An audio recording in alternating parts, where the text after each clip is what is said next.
Hello, in this video we study increasing and decreasing functions and the first derivative test. Let's talk about increasing decreasing functions. Function f is increasing on some interval. If for any x1, x2 in the interval, from the condition x1 less than x2, we have fx1 less than fx2. A function is decreasing if from x1 less than x2 we have fx1 greater than fx2. You see, that is the difference, right? So geometrically, what is this? Increasing means if you have some x1 in here and x2 which is bigger than x1, the function value f of x1 is lower than f of x2. You see that? And that happens for any x1 less than x2 in this interval, for example a and b. So that's why when you connect the function, right, you see the function look like, the graph look like that, right? So the function is increasing and the graph is going up. Does that make sense? And the function is decreasing when x1 less than x2 implies fx1 greater than fx2. What does it mean? That means, you know, again, you have x1 in here and x2 in here, right? x1 less than x2. But the function value of x1, that is fx1, is higher than the function value of fx2. Is it? So that's why the graph of function is going down. The function is decreasing. Okay, so that is the meaning of increasing, decreasing function. You see? So I tell you this, right? Actually, they are important because in reality, you know, when you observe something and you want to see if that function is increasing or decreasing in the future, you want to predict something. For example, the stock price or something like that, right? You want to predict something. So you want to know when the function is increasing and when the function is decreasing. Or in other words, you want to see where the function is increasing or decreasing. Okay? So today we will learn how to use the first derivative to solve this problem. But before that, look at this picture. Suppose we have some increasing function, okay? And then, you know, the function is going up and then, you know, attend some point here, which is, we might think, yeah, that's about maximum, and the function is going down, okay? So what is the relation between increasing, decreasing property and the derivative? Suppose that the function is differentiable, means, you know, the graph of function has tangent line at any point on the considered interval. Okay, so let's say that is a and b, okay, and on a and b the function is differentiable, tangent line exists everywhere. So in this part the function is obviously increasing, right? Look at this. Look at the tangent line. So if you look at this tangent line, or, you know, whatever you have in here, another tangent line, okay? So what can you say about the slope of this tangent line? The slope, right? What is the slope? Suppose that you have, this is phi and this is theta. What can you say about phi and theta? You see, actually, the slope is equal tangent of phi and theta, right? That's what we learned when we study derivatives. Do you remember that? So phi and theta in this case greater than or equal to 0 and less than or equal to pi over 2. Is it correct? Because, you know, if the graph is just going up, right, the tangent line, has such form. And of course, the angle in here between the tangent line and horizontal or the x-axis is always between 0 and pi over 2. That means tangent is always positive. The slope is always positive when the function is increasing. You see that? And then, actually, you can see in this case, right? The slope is positive, and since the angle is decreasing, the angle, you see, the angle is decreasing means the tangent line is also decreasing, right? When you go up, right? When you go up, you reach the hill, the top of the hill, right? You reach the top of the hill, so the tangent line will be horizontal. Is that correct? Horizontal. The tangent line is horizontal means the slope is 0. And what is that? That is the derivative is 0. You see? In here, derivative is bigger than 0. And then you go down. Okay, let's sketch some tangent line here. And this is the angle between the tangent line with the x-axis. This angle is bigger than pi over 2. Is it correct? And tangent of phi in this case is less than 0. Because the angle is between pi over 2 and pi. The tangent is less than 0, meaning the slope is less than 0.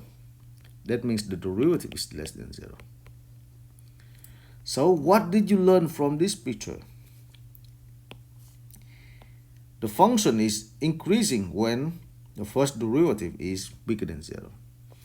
The function may attain maximum, right?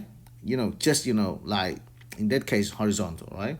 Change the side. You see, the function, the slope, the derivative is positive, and then go down to 0, and then if the function is decreasing, so the derivative is less than 0. Is it? And that's what we need to remember. The function is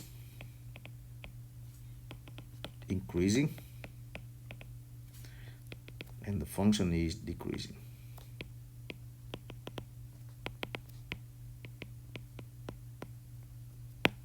Okay, we remember this case, right? The derivative equal to 0, so that is critical point. Right? Those points are critical point for the function. Okay, so if we have very good function, the function is differentiable, which is good, and we want to see when the function is increasing, decreasing, so we just need to find the derivative of the function and then analyze the sign of the derivative. Is it okay? So we just need to analyze the sign of the derivative. All right, so let's consider the following example.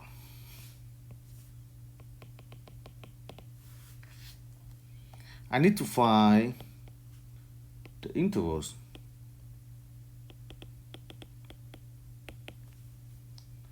on which the function f of x equal to x cubed minus 3 over 2x squared is increasing or decreasing.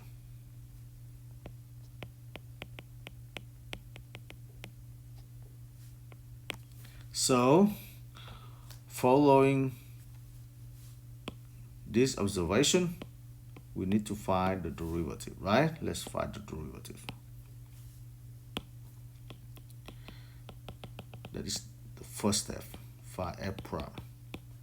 So we differentiate the function f, we have 3x squared minus 3x. 2 is already cancelled out because you have 2 in here and 2 in here.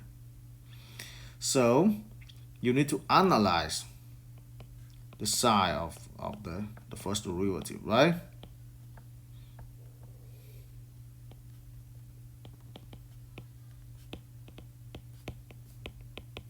In order to do that, I need to find all zeros of the first derivative. So I will solve prime equal to 0, or in this case 3x squared minus 3x equal to 0, right? So I factor 3x out, I get 3x, x minus 1 equal to 0. From here I get x equal to 0 or x equal to 1. So the derivative has two zeros. Actually, these are critical points, right? They are critical points. In here, we just care about the case when the derivative equal to 0. We don't care the case when the derivative does not exist. Don't forget that. Okay? And then, you need to make a chart. That is important step. Of course, the first step, differentiate that. Second step, we need to find all solution of this equation. And the next one, we need to make a chart. The chart look like this. In the first row, you express the values of x and the domain of the function. Okay. In the second row, you collect all information of the first derivative, and in the last row, that is about the function. Okay, so you have two critical points, 0 and 1 in here, and the function is defined everywhere. That means in here, the domain should be from negative infinity to positive infinity. Okay, and you write two zeros of the first derivative in here, 0 and 1, right? And we know at 0 and 1, the derivative is 0. So I write 0 in here and 0 in here. 0, 1 divide the whole number line into 3 intervals. And the derivative change the sign somewhere when x pass through 0 and 1. You see? We need to see that. Is that correct?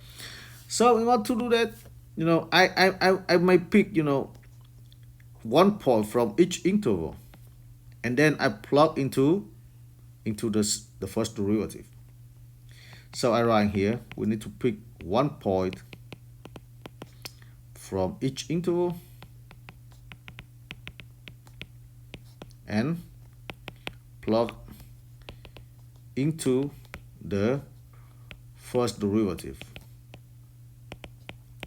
I write that very clearly, right? Don't plug that into the function, because once you finish with the first row, right, you move to the second row. When you move to the second row, that means you want to work with the first derivative. We don't care about the function right now.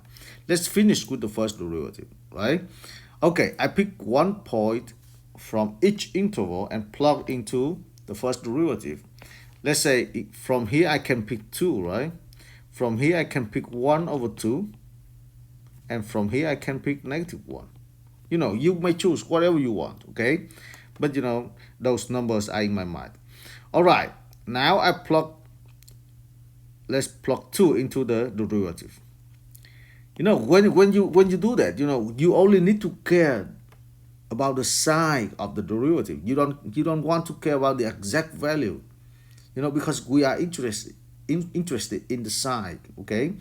So I plug 2 into this expression, given that the derivative is right here. But we already have very good form of the derivative right here. You see, we already factored it out. So when I plug 2 into this, what can I see? 3 times 2 is positive. 2 minus 1 is positive. So the product is positive. That means the derivative is positive. Does that make sense? So I write here positive. You see, I even don't care about the exact value. But if you want, you might plug 3 times 2 squared minus 3 times 2, and you can find, yeah, that is what? That is 12 minus 6, which is 6, positive. It's also good. Okay, so positive in here. Now I plug 1/2, right? I plug this point. I plug 1/2 into this expression. 3 times 1/2 is positive. 1/2 minus 1 is negative. So the derivative is negative in this interval. And I plug -1, I get 3 times -1 is negative. -1 minus 1 is -2, also negative. So negative times negative is positive. So I have positive in here. Is that correct? Now we finish with the first derivative. We move to the function. Okay, so based on our observation right here, when the first derivative is bigger than 0, the function is increasing. When the first derivative is less than 0, the function is decreasing. I will write in the following way. In this interval, the function is increasing, right? In this interval, the function is decreasing because the derivative is less than 0. And in the third interval, the function is increasing. You see that? So I can write, in this case, the function is increasing on -infinity to 0. You see, that is the first interval right here. And on 1 infinity, union with 1 positive infinity. And the function is decreasing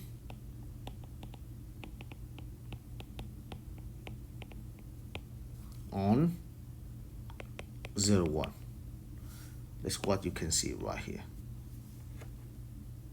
Done. That's how we can use the first derivative to find open intervals where the function is increasing or decreasing. All right? Now let's talk about the first derivative test. And let's pick the example we just solved for the function x cubed minus 3 over 2x squared. And this is the chart we got from that function. We know from this chart we have information about intervals where the function is increasing, decreasing. And that is not all about this. On this chart, we also know when the first derivative change the sign. You see that? You know, look at the row of the first derivative right here. On the interval from -infinity to 0, the first derivative is positive. And then at 0, you see? And then change the sign to negative. Negative, negative, negative is at 0 at 1, and then change the sign to positive. So, in that situation, you see, what is this? The graph of the function look like this. Is that correct? So this point is nothing but, local maximum. Is that right? And this point is nothing but, local minimum. They are local extrema.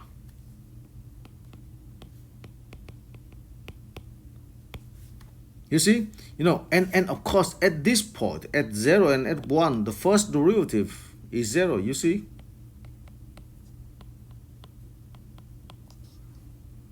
And the function attains local maximum and local minimum in this case. And that is the first derivative test. So basically you do one chart, right? But you have an answer for 2 questions. The first question, when the function is increasing, decreasing. The second question, when the function attains local maximum and local minimum. Does that make sense? So it says, when the first derivative changes from positive to negative, the function attains local maximum, as you see in here, right? And when the first derivative changes from negative to positive, the function attains local minimum. That's what you see in here. All right. So I think it's easy. I don't have to write it down. Agree? But if you want, we can. Okay, let's write it down. So at least one time. Okay. So that is the first derivative test. It says if f prime change from negative to positive, then f has a relative minimum at C. At that point. Let's say change from negative to positive at C. I think here we should have C, right? At x equal to C, then you have, here is C. And if your derivative change from positive to negative at C, then f has a relative maximum at C. In my opinion, we even don't need to remember this. We only need to make a chart, and on the chart we have all information we need. All right, so you see, yeah, the function is going up, attains maximum, and going down. That's it. Going down in here attains minimum and going up. Okay, so let's solve a couple of examples, and then we will get all information about increasing, decreasing, local maximum, local minimum all together. Okay, so I when I tell you about this, I remember the problem in the previous video when we study relative axioma. We don't know about this technique, right? So we just try to analyze, try to classify relative axioma, and it was too difficult. You remember that? Let's consider the following example. Let's do one problem with trig functions, okay? So we have function f of x equal to 1 over 2x minus sine x, and you consider x on 0 to 2 pi. First, let's find all open intervals where the function is increasing or decreasing.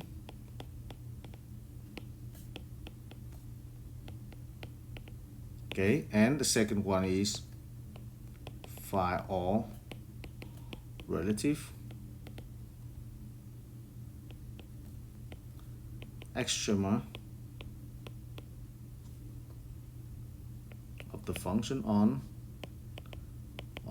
0 to pi. And of course you may solve the problem phi global extrema,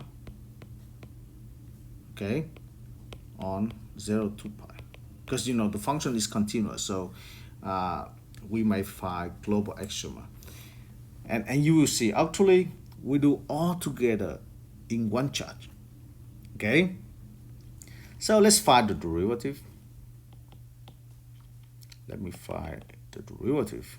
F derivative equal to 1 over 2 minus cosine x, right? 1 over 2, x derivative is 1 over 2, derivative of sine is cosine. And then you set this equal to 0. So you need to solve cosine equal to 1/2, right? In order to avoid, mistakes, I will encourage you to use the unit circle. This is the cosine axis. Cosine equal to 1/2 is right here, right? So you have 2 points, right? Because you want to find the angles, so you need to make verticalized at 1/2, and that vertical line intersects with the unit circle at 2 points. The first point here I get that is pi over 3, which is 60 degrees, and the second one in here, there should be 2 pi minus pi over 3, so that is 5 pi over 3. As we are considering only one route on a unit circle from 0 to 2 pi. So from here, I might get x equal to pi over 3 or 5 pi over 3. The function has two critical points, right, on this interval. Now I make a chart.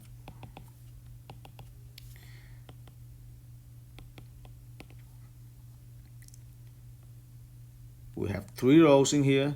The first row is about x. The second row is about the derivative. The last row is about the current function. The interval is 0 to 2 pi, and then we list all values, on this interval, where the first derivative equal to 0. We have pi over 3 and 5 pi over 3. Okay, and we know at pi over 3 the derivative is 0. At 5 pi over 3 derivative is 0. So basically you have three intervals. As previous example, we need to pick one point, right, from each interval and plug into the derivative. Okay, so I use the unit circle. Look at this. We just care about the sign of the derivative. Okay, we don't care about the exact value of the derivative at those testing points. We don't care about that. So I might use the unit circle to see that real quick. Look at this. From 0 to pi over 2, you see that is 0. That is pi over 3. Sorry, 0 to pi over 3. You see this? On this interval, cosine is what? Cosine of x is less than, greater than 1/2. You see that? Because this is 0. This is 1. This is 1/2. So on this interval, cosine should be greater than 1/2. And on this interval, cosine is less than 1/2. But it's fine. Just we are interested in this, right? In this interval, when x between 0 and pi over 3. You see? So cosine is bigger than 1/2.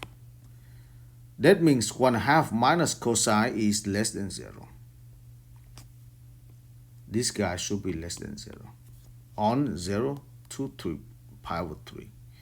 So I know exactly, yes, in here the derivative is less than 0.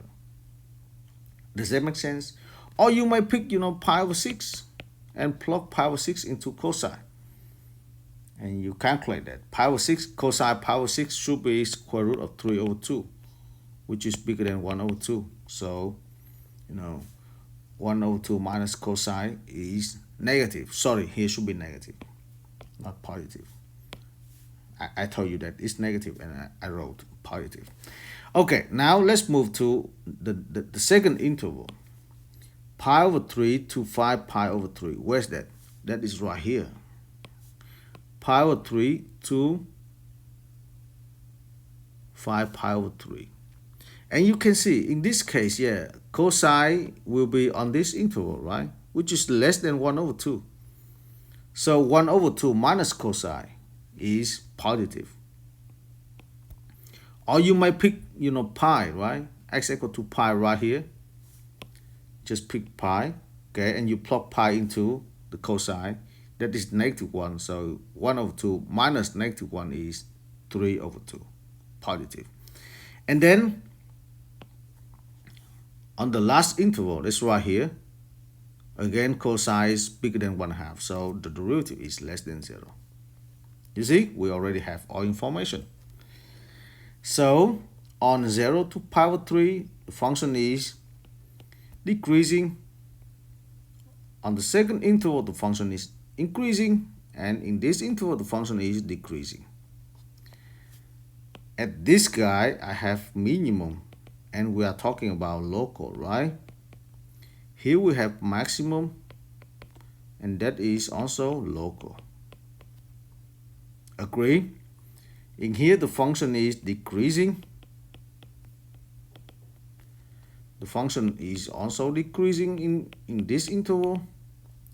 The function is increasing in here. Is it correct?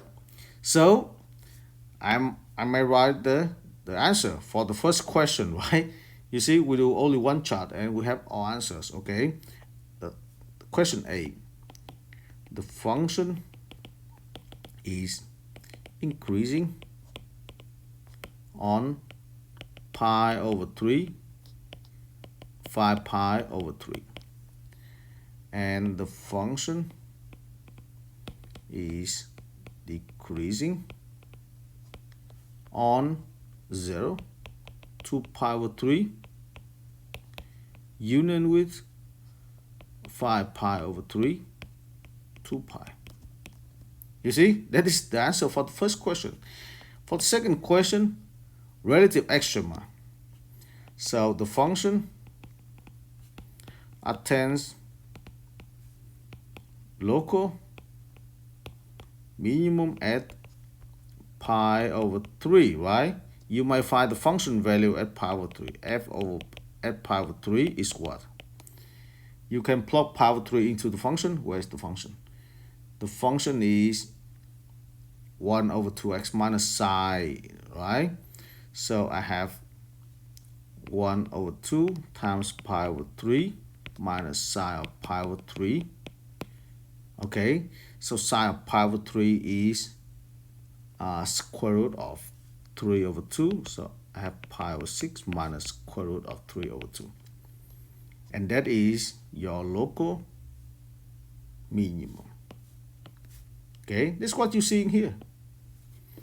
And you can say, yeah, the function attains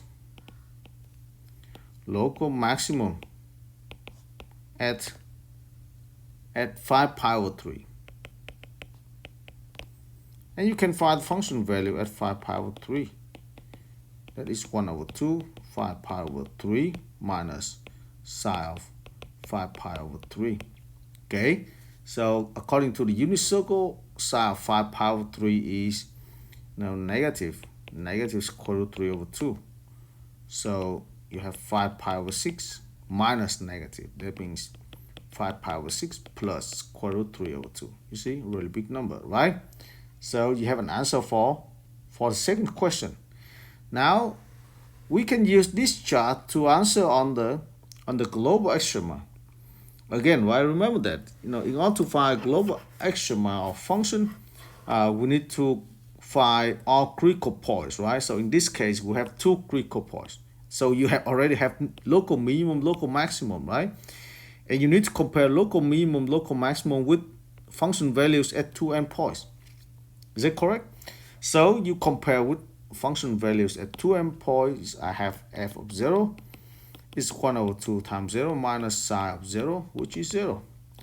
F of 2 pi is 2 pi over 2 minus psi of 2 pi, and that is just pi. So you have 4 values. This 0, pi, and this guy. So I hope you can decide which one is local maximum, local minimum. So I think the global maximum should be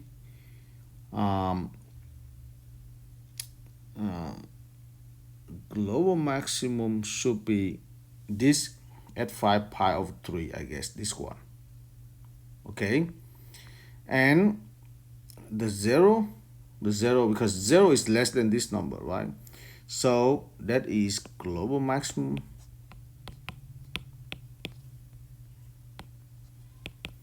and the global minimum, I think that is right here, this number, I guess, because that is less than pi. So this is global mean. But of course, you may use calculator to find, all these 4 numbers and then compare them. From them, the greatest is global maximum and the less is global minimum. Okay? Let's consider the following example. Need to find the relative extrema of the function fx equal to x squared minus 4 to 2/3. Let's find the derivative. We use the chain rule, right? Where u is x squared minus 4. So you have 2/3 times x squared minus 4 to 2/3 minus 1, and then derivative of the inside function. That is 2/3. You have x squared minus 4 to negative 1/3 times 2x, right? And since we have negative power in here, we need to flip that. We get 4x over 3, and then I can write in here x squared minus 4 to 1/3. So we need to find all critical points, right?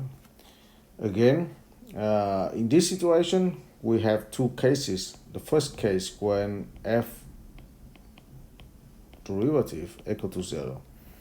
So we have 4x equal to 0 or x equal to 0. Another case when the first derivative does not exist. And it's obvious that the derivative does not exist when x squared minus 4 is 0, right? And this is when x squared minus 4 equal to 0, or x squared equal to 4, and we solve this, we get x equal to plus minus 4. So basically the function has three critical points, right?